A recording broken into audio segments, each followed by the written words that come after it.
Selamat berjumpa kembali dengan Belajar Hukum dengan Merdeka bersama saya FX Adi Samekto.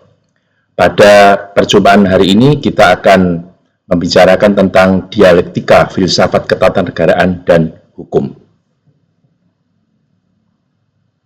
Nah, sebelum belajar atau mempelajari lebih lanjut tentang filsafat ketatanegaraan dan hukum dalam perspektif sejarah, maka tentu harus disampaikan dulu adagium yang pernah disampaikan oleh Profesor Sajepto Raharjo yang menyatakan law is the great anthropological document, yang artinya bahwa hukum sesungguhnya adalah dokumen antropologi yang sangat berharga, yang mencerminkan perkembangan peradaban pemikiran, dan perkembangan pemikiran atau perkembangan peradaban pemikiran itu juga tergambar di dalam hukum.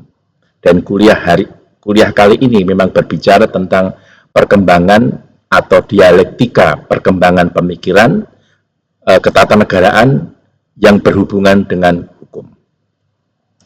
Pertama-tama kita akan memperlihatkan dulu skema alur pemikiran dialektika ini dari era Yunani hingga di era abad 20.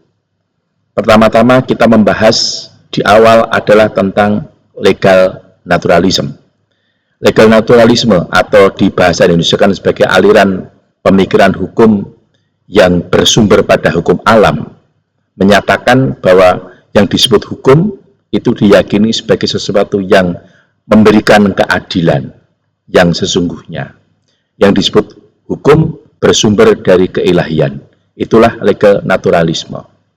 Legal naturalisme ini pertama kali atau di dalam kajian-kajian hukum sudah kita ketahui bersumber dari ajaran-ajaran di era Yunani.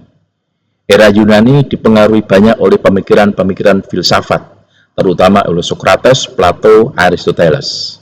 Pemikiran-pemikiran Plato dan Aristoteles sampai sekarang sangat berhubungan dengan kajian-kajian ilmu hukum. Dari kajian-kajian Plato kita kemudian mengenal analisis deduktif. Dari kajian-kajian pemikiran Aristoteles kita mengenal kajian-kajian bersifat induktif. Nah, dalam era Yunani yang disebut sebagai hukum alam itu dikonsepsikan sebagai hukum yang bersumber dari ilahi, yang bersumber dari Tuhan. Sehingga hukum alam dikonsepsikan sebagai hukum yang selalu benar karena itu berasal dari Tuhan. Nah, cara berpikir yang dikembangkan dari era Yunani itu kemudian berlanjut diikuti di abad pertengahan. Abad pertengahan adalah abad di mana dunia dipengaruhi oleh pemikiran-pemikiran yang bersifat keilahian, yang dilahirkan oleh para tokoh-tokoh agama yang kita kenal sampai sekarang. Yang disebut sebagai era abad pertengahan adalah era yang berjalan dari awal Masehi sampai pada sekitar tahun 1500 Masehi. Nah, di era abad pertengahan itu, di mana agama sangat berkuasa, hukum alam juga dikonsepsikan sebagai hukum yang berasal dari Tuhan. Nah, tetapi dalam perkembangan kemudian terjadi perubahan-perubahan besar, terutama perubahan ini dipicu oleh penemuan Galileo Galilei yang telah kita kenal dengan pemikirannya yang terangkum dalam paham heliosentris, paham yang menyatakan bahwa yang disebut sebagai pusat alam semesta adalah matahari. Nah, apa yang diajarkan oleh Galileo Galilei ini sebenarnya bersumber dari pembuktian yang dia lakukan. Jadi bukan bersumber dari ajaran-ajaran di dalam keagamaan, tetapi ajaran yang atau pemikiran yang dia dapatkan dari proses-proses yang dia lakukan melalui pembuktian. Jadi melalui verifikasi dalam istilah sekarang. Nah, penemuan dari Galileo Galilei inilah yang kemudian merubah cara berpikir. Dari cara berpikir yang sangat didominasi oleh ajaran-ajaran agama, kemudian digeser menjadi pemikiran-pemikiran yang bersumber dari akal manusia. Jadi pemikiran-pemikiran ini kemudian berkembang di Eropa maupun di belahan bumi lain. Dan inti dari pemikiran ini adalah menolak ide-ide abstrak, ide-ide yang berbasis spekulasi. Nah, jadi pemikiran-pemikiran yang kemudian dikembangkan adalah pemikiran yang bersumber dari rasionalitas manusia. Nah, ini semua sekali lagi adalah jasa dari Galileo Galilei. Cara berpikir yang kemudian disebut cara berpikir empirisme ini kemudian mempengaruhi pemikiran ketatanegaraan, antara lain pemikiran John Locke, Adam Smith, pemikiran Montesquieu, lalu berikutnya nanti kita melihat pemikiran-pemikiran seperti Voltaire, Jean-Jacques Rousseau, dan seterusnya. Jadi pemikiran empirisme adalah pemikiran yang meyakini bahwa sumber kebenaran adalah pada objek yang dapat ditangkap secara panca indera. Jadi panca indera menjadi penting. Panca indera adalah untuk membuktikan. Jadi kajian-kajian empirisme tidak berbicara hal-hal yang abstrak. Kita kembali pada kajian John Locke. Jadi pemikiran John Locke adalah pemikiran yang sangat dipengaruhi oleh empirisme tadi. John Locke mengajarkan tentang hubungan negara dan individu terkait dengan hak milik. Dalam pandangan John Locke atau ajaran John Locke, negara tidak boleh mengambil harta secara sewenang-wenang atas harta milik rakyatnya. Mengapa demikian? Karena raja bukanlah wakil Tuhan. Nah, kesadaran John Locke bahwa raja itu bukan wakil Tuhan itu dipengaruhi oleh semangat empirisme. Jadi dengan semangat empirisme, kemudian John Locke ragu-ragu untuk menyatakan bahwa raja adalah wakil Tuhan. Dan kemudian pandangan berikutnya adalah pandangan dari Adam Smith. Adam Smith adalah tokoh yang sangat dikenal sebagai penggagas ide pasar bebas yang dibukukan dalam bukunya yang sangat terkenal, The Wealth of Nations, yang diterbitkan pada tahun 1776. Nah, pemikiran-pemikiran Adam Smith yang kemudian melahirkan pasar bebas sampai sekarang masih relevan untuk dibicarakan, lebih-lebih terutama di era globalisasi sekarang ini. Pemikiran berikutnya yang sangat dipengaruhi oleh empirisme adalah pemikiran dari Montesquieu. Montesquieu seorang filsuf dari Perancis yang melahirkan ajaran separation of power atau pemisahan kekuasaan. Cara berpikir Montesquieu juga didasarkan pada cara berpikir empirisme. Jadi Montesquieu berangkat dari pemikiran yang sama dengan John Locke yang ragu-ragu apakah raja itu benar-benar wakil Tuhan. Bagi Montesquieu, raja bukanlah wakil Tuhan. Dan itulah maka kemudian kekuasaan seorang raja itu harus dibatasi. Di masa Montesquieu hidup, yang berkuasa adalah raja. Dia menghadapi Raja Louis XV dan Louis XVI. Dan di mata Montesquieu, Louis XVI adalah seorang raja yang sangat absolut, yang memegang tiga kekuasaan secara sekaligus. Itu terjadi karena ada anggapan bahwa raja adalah wakil Tuhan. Nah, berangkat dari ketidakpercayaan bahwa raja adalah wakil Tuhan, maka kemudian Montesquieu mengajarkan bahwa raja tidak boleh memegang tiga kekuasaan secara sekaligus. Jadi diajarkanlah tentang separation of power, ya, ada balancing antara kekuasaan yudikatif, legislatif, dan eksekutif. Nah, pemikiran-pemikiran dari John Locke, Adam Smith, maupun Montesquieu itu sangat mempengaruhi terjadinya revolusi Perancis. Jadi, pemikiran-pemikiran John Locke, Adam Smith, dan Montesquieu yang dibukukan, itu kemudian dibaca oleh bangsa di Eropa, dan di belahan lain di dunia, dan itu kemudian mendorong terjadinya revolusi Perancis pada tahun 1789. Dan dengan revolusi Perancis itulah kemudian berakhir absolutisme.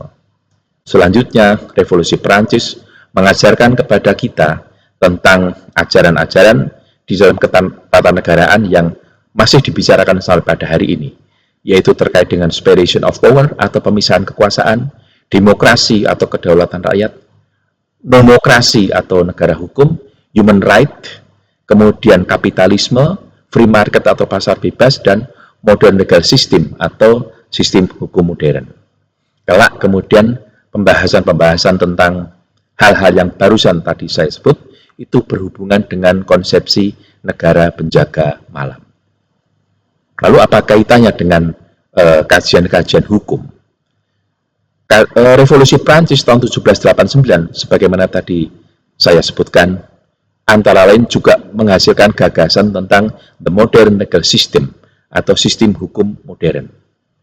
Sistem hukum modern dibangun dari cara berpikir yang sangat empirik, ya, dan itu dikembangkan lebih lanjut oleh John Austin yang melahirkan ajaran legal positivism yang sangat mengedepankan kepastian hukum.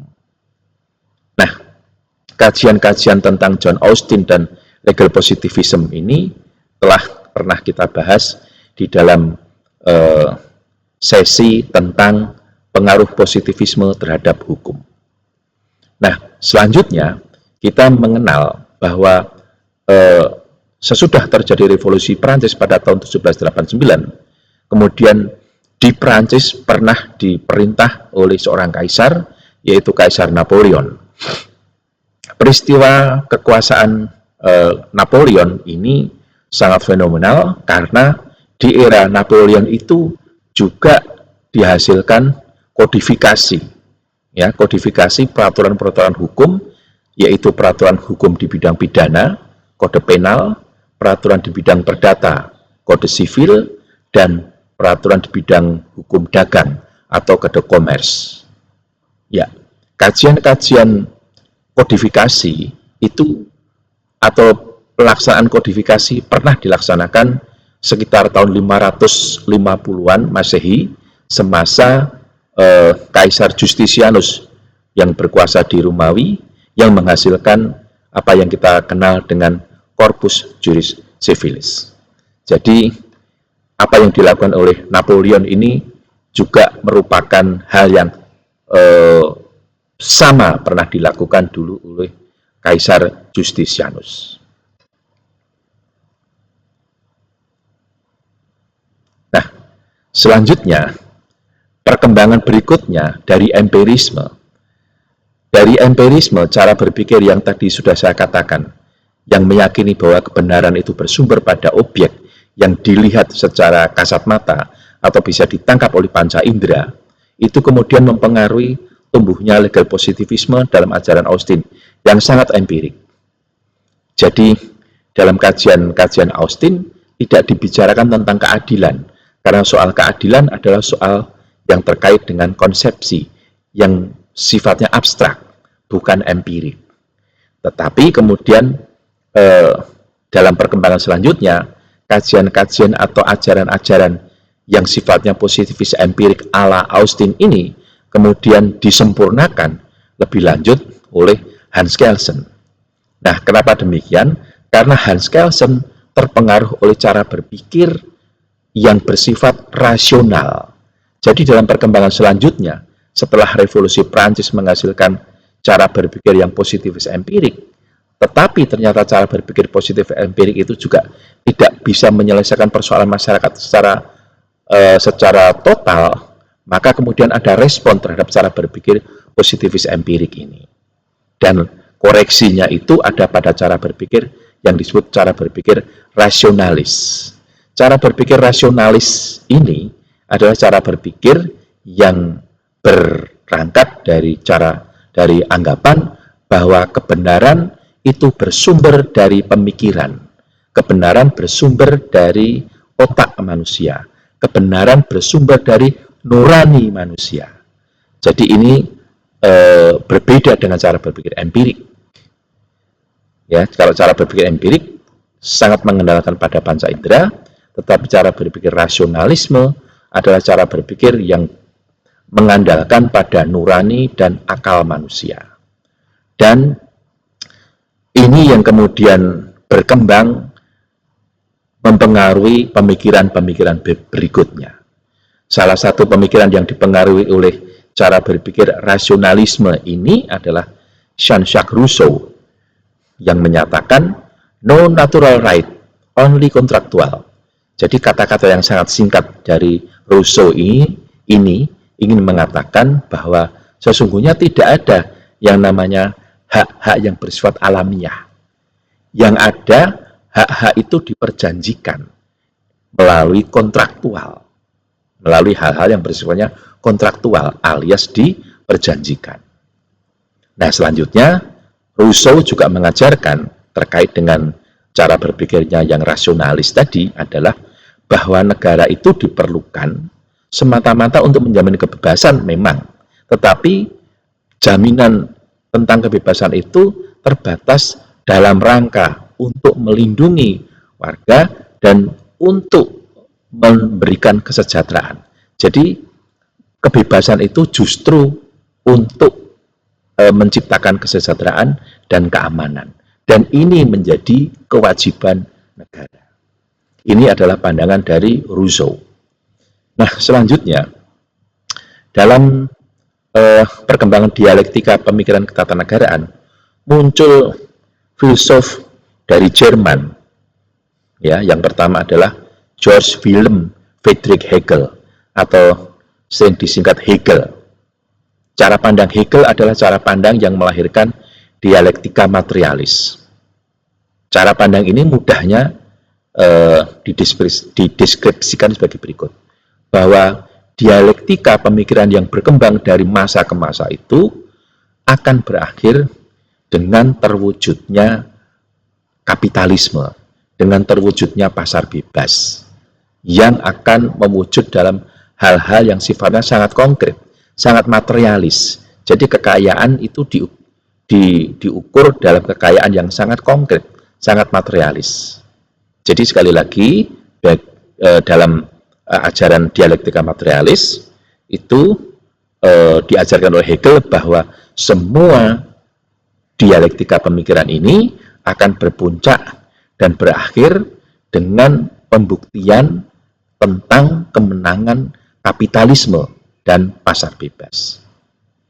Cara berpikir Hegel inilah yang kemudian menjadi landasan berpikir Francis Fukuyama dalam menulis buku The End History and the Last Man yang terbit di sekitar pasca 1990-an. Nah, kemudian kita melihat dalam perkembangan berikutnya, pemikir dari Jerman berikutnya adalah Immanuel Kant. Berbeda dengan Hegel yang menghasilkan cara berpikir dialektika materialis, maka Immanuel Kant itu menghasilkan cara berpikir yang dikenal sebagai dialektika transendental idealis. Pemikiran ini agak berbeda dengan pemikiran Hegel, karena pemikiran Immanuel Kant ingin menyatakan bahwa manusia adalah pusat segala-galanya, dan sebenarnya semua dorongan-dorongan yang timbul pada manusia itu digerakkan oleh akalnya, oleh nuraninya juga. Nah, dan kebahagiaan menurut Immanuel Kant itu bukan hal yang sifatnya materi, tetapi kebahagiaan itu sesuatu yang bisa abstrak. Kebahagiaan tidak selalu materi, itu maksud dari Immanuel Kant. Nah, cara berpikir Immanuel Kant inilah yang kemudian sangat mempengaruhi cara berpikir Hans Kelsen dalam pengembangan hukum yang kita kenal sebagai legal positivism idealis. Cara berpikir Hans Kelsen ini sesungguhnya memperbaiki cara berpikir dari John Austin yang berlandaskan pada positivis empirik. Hans Kelsen pada positivis yang idealis, karena dia dipengaruhi oleh cara berpikir Immanuel Kant. Nah, tetapi di lain sisi selanjutnya itu berkembang juga di Jerman cara berpikir yang dikembangkan oleh Marx, ya, yang sangat dikenal sebagai cara berpikir yang antipositivis, sangat antipositivisme sebagaimana dikembangkan di Eropa Barat. Marx menolak rasionalitas yang dikembangkan di era pencerahan karena menganggap bahwa rasionalitas dan rasionalisme era pencerahan itu sebenarnya mengandung hidden agenda, tidak alami karena di sana ada kepentingan. Kepentingannya apa? Kepentingannya adalah pengembangan pasar bebas. Itulah cara berpikir Marx. Nah, apakah pemikiran Marx ini yang paling benar? Tidak juga, ya, karena masih ada pemikiran-pemikiran lain yang juga mengimbangi cara berpikir Marx. Tetapi di dalam kajian ini ditampilkan karena tidak bisa disangkal bahwa dialektika perkembangan pemikiran di dalam sejarah pemikiran itu ada juga yang ditimbulkan oleh cara berpikir Marx ini. Nah, dalam kajian-kajian Marx oleh karenanya maka hukum itu pun bukan sesuatu yang bersifat netral. Bagi Marx, hukum itu adalah alat kepentingan, alat kekuasaan. Hukum juga bisa mengandung hidden agenda untuk kepentingan tertentu. Nah, ini cara berpikir sekali lagi yang dikembangkan Marx. Tetapi sekali lagi, pendapat Marx ini adalah dalam satu perspektif. Masih ada perspektif-perspektif lain yang perlu dibicarakan. Nah, pada awal abad 20, terjadilah kemudian era pergulatan, ya, dari cara berpikir yang tadi dipengaruhi oleh dominasi kapitalisme, yang kemudian direspon oleh cara berpikir Marx, maka kemudian di era abad 20 terjadi pergulatan gagasan, utamanya adalah gagasan liberalisme versus gagasan sosialisme. Dan era pergulatan ini berlangsung terus hingga sampai pada pertengahan abad 20, yaitu sekitar tahun 1950-an. Bahkan di sekitar tahun 1960-an, pergulatan ini pun sebenarnya masih bersisa panjang. Sampai akhirnya pergulatan itu berakhir pada sekitar tahun 1990-an, ketika muncul di dunia apa yang disebut dengan era globalisasi. Nah, saudara-saudara sekalian, jadi tadi barusan saya sebutkan bahwa di awal abad 20 terjadi pergulatan, persaingan pengaruh antara gagasan liberalisme dan sosialisme. Atau lebih tepatnya liberalisme versus komunisme. Nah, ini menjadi pergulatan yang sangat dominan di dunia. Nah, tetapi di sisi lain terjadi juga perkembangan khusus terkait dengan penyelenggaraan negara. Terjadi pergeseran penyelenggaraan atau konsep penyelenggaraan negara dari gagasan negara penjaga malam ke gagasan negara kesejahteraan. Sebagaimana kita ketahui bahwa konsepsi tentang negara penjaga malam sesungguhnya merupakan impact dari terjadinya revolusi Perancis. Revolusi Perancis melahirkan gagasan tentang kapitalisme. Kapitalisme mengajarkan tentang minimalisasi negara dan mempersilahkan rakyat untuk mengusahakan diri memperoleh kekayaan sebanyak-banyaknya. Nah, dalam konteks itu, maka negara hanya berfungsi seperti penjaga malam saja. Maka lahirlah konsep negara penjaga malam. Tetapi dalam perkembangan lebih lanjut, ternyata konsep negara penjaga malam menimbulkan hal-hal yang di luar dugaan. Karena konsep negara penjaga malam ternyata menghasilkan disparitas yang sangat tinggi, yang kaya makin kaya, yang miskin makin miskin. Sehingga efeknya yang terjadi adalah kejahatan. Dan fenomena tentang kejahatan yang timbul karena implementasi konsep negara penjaga malam ini sangat terlihat di Amerika Serikat di awal-awal abad 20, ya, sekitar tahun 1900-an sampai tahun 1930-an. Kejahatan begitu banyak terjadi di Amerika Serikat. Nah, berlatar belakang itulah maka kemudian lahir konsepsi baru sebagai respon terhadap konsepsi negara penjaga malam, yaitu konsep tentang negara kesejahteraan. Di dalam konsepsi negara kesejahteraan, ini negara harus campur tangan, mengurusi tentang kemiskinan, tentang kesejahteraan, tentang keadilan. Nah, jadi negara diharapkan negara berperan sebagai negara yang membahagiakan rakyatnya. Negara tampil untuk menjaga keadilan, negara hadir untuk menciptakan kesejahteraan. Nah, gagasan-gagasan tentang negara kesejahteraan inilah yang kemudian juga menginspirasi lahirnya Undang-Undang Dasar 1945 ya oleh para pendiri bangsa Indonesia. Nah, selanjutnya apa pengaruh-pengaruh dari cerita-cerita tadi terhadap gagasan hukum? Nah, ini dia. Jadi gagasan hukum pun atau ajaran-ajaran hukum pun kemudian menerima, mengadopsi perkembangan-perkembangan pemikiran di Eropa pada masa itu. Dan itu terlihat terutama pemikiran-pemikiran yang tumbuh dari era Revolusi Prancis.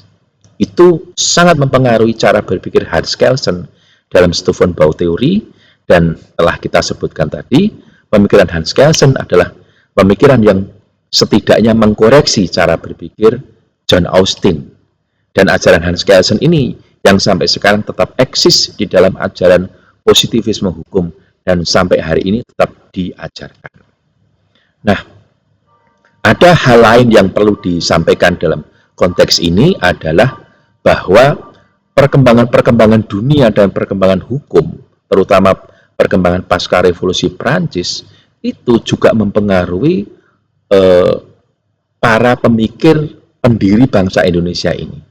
Jadi gagasan-gagasan seperti demokrasi, negara hukum, kemudian keadilan sosial misalnya, lalu konsepsi negara kesejahteraan, itu kemudian menginspirasi para pendiri bangsa ini di dalam melahirkan Undang-Undang Dasar 1945. Tetapi tentu sebelum Undang-Undang Dasar 1945, kita secara historis juga mengenal bahwa sebelum Undang-Undang Dasar 45 itu, yang lahir duluan adalah dasar negara Pancasila.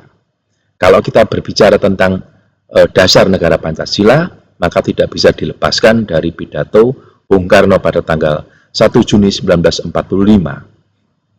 yang mana pada pidato 1 Juni 1945 itu Bung Karno memperkenalkan tentang 5 prinsip dasar, yaitu kebangsaan, internasionalisme atau kemanusiaan, 3 mufakat atau demokrasi, 4 kesejahteraan sosial, 5 ketuhanan yang berkebudayaan. Nah, itu dulu dikenalkan oleh Soekarno pada tanggal 1 Juni 1945. Dan 5 prinsip itu yang oleh Soekarno dinamainya sebagai Pancasila. Tetapi kemudian kita tahu secara historis, pidato Soekarno ini kemudian menjadi bahan yang dibicarakan pada sidang-sidang Badan Penyelidik Usaha-usaha Persiapan Kemerdekaan Indonesia di sesi berikutnya. Maka di sesi berikutnya pada tanggal 22 Juni 1945, kemudian kita tahu di sana dihasilkan yang namanya Piagam Jakarta. Dan Piagam Jakarta itu kemudian dibahas kembali, dan singkatnya, puncaknya adalah teks Pancasila yang ada di dalam pembukaan Undang-Undang Dasar 1945 yang diperkenalkan pada tanggal 18 Agustus tahun 1945. Jadi rumusan Pancasila yang kita pakai hingga hari ini adalah rumusan Pancasila yang ada di dalam pembukaan Undang-Undang Dasar 1945. Jadi pembicaraan tentang Pancasila dan Undang-Undang Dasar 1945 pun ternyata juga tidak bisa dilepaskan dari kajian-kajian di dunia terkait dengan kesadaran-kesadaran tentang demokrasi, negara hukum, keadilan sosial, dan sebagainya. Demikian kajian tentang dialektika filsafat ketatanegaraan dan hukum, yang mana kajian ini diharapkan bisa memberikan pemahaman yang lebih luas tentang bagaimana perkembangan dunia mempengaruhi perkembangan ketatanegaraan dan hukum di Indonesia. Terima kasih, semoga bermanfaat.